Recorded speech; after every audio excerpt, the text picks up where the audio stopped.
G prime minister صاحب، اب ہم آگے بڑھیں گے. ایک سوال ہے سوشل میڈیا پہ احتساب کے حوالے سے، لیکن ہمارے ساتھ ایک کالر ہیں آج کے اس پروگرام کے آخری کالر.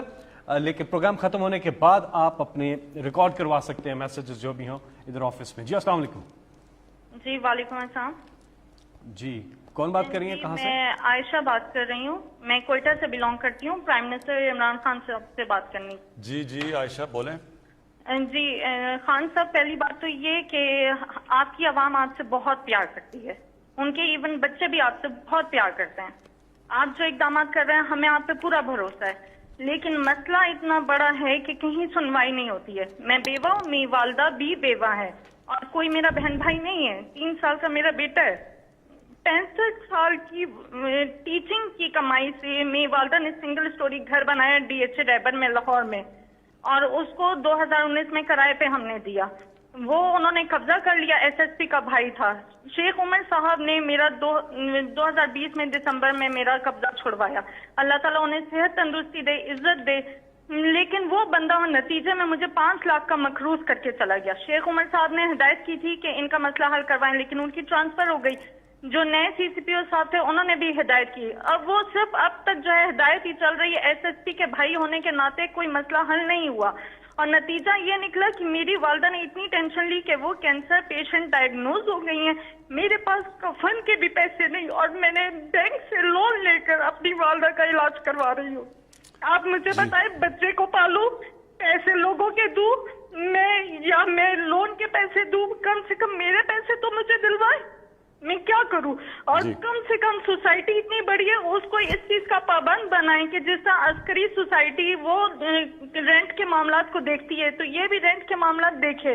اور کم سے کم آپ چیف جسٹس کو ہماری اپیل پہنچائیں کہ ہمیں کس بات کی سزا دی جاتی ہے، کیوں سٹے دیا جاتا ہے ایسے لوگوں کو، کس بات کا سٹے دیا جاتا ہے. میں آپ یقین کریں، کووڈ میں کوئٹہ سے لاہور پورا 1 سال میں ہاسٹل میں خوار ہوتی رہی. پورا 1 سال ایک کمرے میں ہاسٹل میں اپنی والدہ اور بچے کے ساتھ میں رہی ہوں کہ میرا گھر کسی طرح چھوٹ جائے، لیکن کچھ نہیں ہوتا تھا. آپ کے نمائندوں کے پاس بھی میں گئی، ذلیل ہوتی تھی میں. جی دیکھیں، یہ میں نے اپنے پچھلے 30 سال میں کتنی دفعہ اس طرح کی کہانیاں سنی ہیں، اور یہ آپ بات ٹھیک کہہ رہی ہیں کہ ہمارا جو سسٹم ہے، جو انصاف کا نظام ہے، وہ آہستہ آہستہ کام کرنا چھوڑ گیا. اور وہ جو انصاف ہوتا ہے نا جی، میں آپ کو پہلے سمجھا دوں انصاف ہوتا کیا ہے. انصاف تو کمزور کو چاہیے ہوتا ہے، طاقتور تو اپنے آپ کو قانون سے اوپر چاہتا ہے کہ قانون اس کے لیے ہو نا. یہ جو سارا مافیاز ہیں پاکستان میں جو اس وقت سب اکٹھے ہوئے ہیں کہ کسی طرح یہ گورنمنٹ چلی جائے، ان کی کیا مسئلہ کیا ہماری گورنمنٹ سے؟ ان کا مسئلہ یہ ہے کہ یہ قانون کے اوپر رہنا چاہتے ہیں، اور اگر یہ قانون کے اوپر رہتے ہیں تو یہ ملک آگے اس لیے نہیں بڑھ سکتا کیونکہ کوئی بھی دنیا میں جس ملک میں قانون کی حکمرانی نہیں ہوتی وہ ملک آگے نہیں بڑھ سکتا. جتنے بھی ملک آگے بڑھے ہوئے ہیں، کیونکہ جس کا بھی واسطہ پڑا ہے باہر ایڈوانس سویلائز ترقی یافتہ ملکوں کو دیکھنے کا، تو ان میں ایک چیز ہوتی ہے، قانون کی حکمرانی. کوئی قانون کے اوپر نہیں. وہاں مافیاز نہیں کام کر سکتے، وہاں قبضہ گروپ نہیں چل سکتا، وہاں آپ کو سفارشیں نہیں چاہیے ہوتی. آپ کو پرائم منسٹر کو ٹیلی فون کر کے نہیں بتانا پڑتا کہ جی میرے گھر کے اوپر قبضہ ہوا ہے اور کسی طاقتور نے، اور ہم ہیں بھی، اور اگر کوئی آدمی بھی نہیں ہے گھر میں مدد کرنے والا تو ان کا کیا بنتا ہے. یہ ساری جو جنگ ہے جو اس کے لیے میں پولیٹکس میں آیا تھا، انصاف کی تحریک، اس ملک میں کمزور کی حفاظت کرنے کے لیے، کمزور کو اور طاقتور کو قانون کے نیچے لانے کے لیے یہ سٹرگل ہے. یہ ساری جو PDM ہے یہ چاہتی ہے ہم قانون کے اوپر ہوں، ہم جو مرضی کریں. کیسز پرانے بنے ہوئے ہیں لیکن ہم ان کو معاف کر دیں، نہیں تو گورنمنٹ کرا دیں گے. یہ بھی وہ شوگر مافیا ہے، انہوں نے کہا جی FIO کون ہوتی ہے ہمارے اوپر کرنے کے لیے. وہ انہوں نے جب شوگر ایسوسی ایشن نے FIO کو خط لکھ دیا کہ تم اگر کرو گے ہم چینی کی قیمتوں پر بڑھا دیں گے اگر ہمارے اوپر کارروائی کرو گے. یہ ہر جگہ لوگ بیٹھے ہوئے ہیں.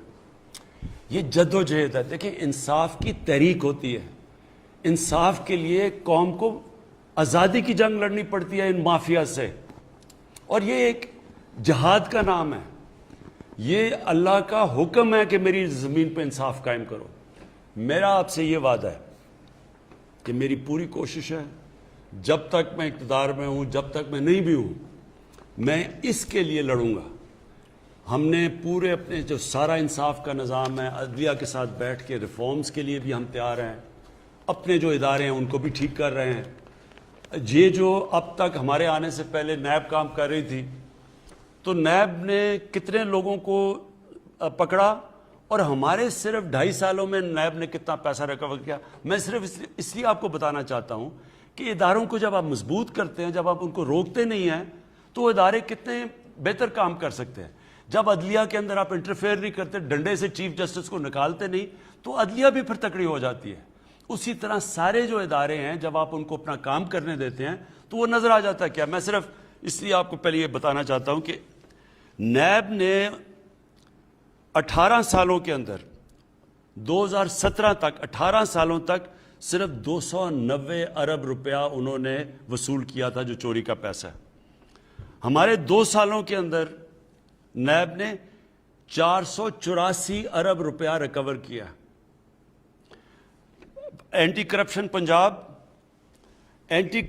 پنجاب نے 10 سالوں میں, جو پچھلے 10 سال تھے نون لیگ کے, اس میں صرف 2.6 ارب روپیہ ریکور کیا تھا. ہمارے 2.5 سالوں کے اندر جو زمین ہی صرف انہوں نے ریکور کیا وہ 218 ارب روپیہ. میں صرف آخر میں آپ کو یہ کہہ رہا ہوں کہ یہ ہے جنگ چل رہی طاقتور کو قانون کے نیچے لانے کے لیے. آپ کی تو انشاءاللہ ہم نے نوٹ کر لیا, ہم پوری آپ کی کریں گے, لیکن سسٹم ایسا ہونا چاہیے کہ آپ کو کمپلین نہ کرنی پڑے, سب کو قانون سے ڈرنا پڑے. اور یہ ایک جہاد کا نام ہے, یہ ہم لڑ رہے ہیں انشاءاللہ. جس طرح جا رہا ہے, جس طرح میں نے آپ کو بتایا کہ یہ طاقتور لوگوں سے پیسے وصول کیے ہیں, یہ کبھی پاکستان میں پہلے نہیں ہوا. اتنے طاقتور لوگ جب جیل میں جا کے پھر دھمکیاں دے رہے تھے کہ عمران خان تمہیں بھی ہم دیکھ لیں گے, یہ پہلے کبھی انہوں نے جیلوں کے چکر نہیں لگائے. یہ اس دور میں ہو رہا ہے اور پہلی دفعہ آپ دیکھ رہے ہیں. اور اصل میں یہ چینج یہ ہے کہ طاقتور کے اوپر ہم اڑے ہوئے ہیں کہ ان کو ہم نے قانون کے نیچے لے کے آنا ہے. کسی سے زیادتی نہیں کرنی, کسی کے اوپر غلط کیسز نہیں بنانے, لیکن جو انہوں نے اس ملک سے فراڈ کیے ہیں, چوریاں کی ہیں, ڈاکے مارے ہیں, جرم کیا ہے, ان کو اس جرم کی سزائیں دلوانی. یہ ہم کامیاب ہوتے جائیں گے انشاءاللہ. جیسے ہم کامیاب ہوں گے یہ خود ہی ملک بدلتا جائے گا. یہ جو چھوٹے چھوٹے نیچے قبضہ گروپ بیٹھے, یہ خود ہی ڈر جائیں گے سارے جب انہیں پتہ چلے گا کہ اب کسی کوئی سفارش نہیں چلے گی. یہ قبضہ گروپ اس لیے کامیاب ہو جاتے ہیں کہ ان کو پولیس کی پروٹیکشن مل جاتی ہے, طاقتور کوئی ایم این اے پروٹیکٹ کر لیتا ہے, اس لیے کام کرتے ہیں. لیکن جب ان کو یہ پتہ چلے گا کہ اس ملک میں کسی قسم کی سفارش نہیں چلے گی, انصاف ملے گا, یہ خود ہی ختم ہو جائے گا سارا جو قبضہ گروپ ہے. جی, جن لوگوں کی کال نہیں مل سکی, آئندہ آپ سے ملاقات ہوگی. اپنا خیال رکھیے گا. پاکستان زندہ باد.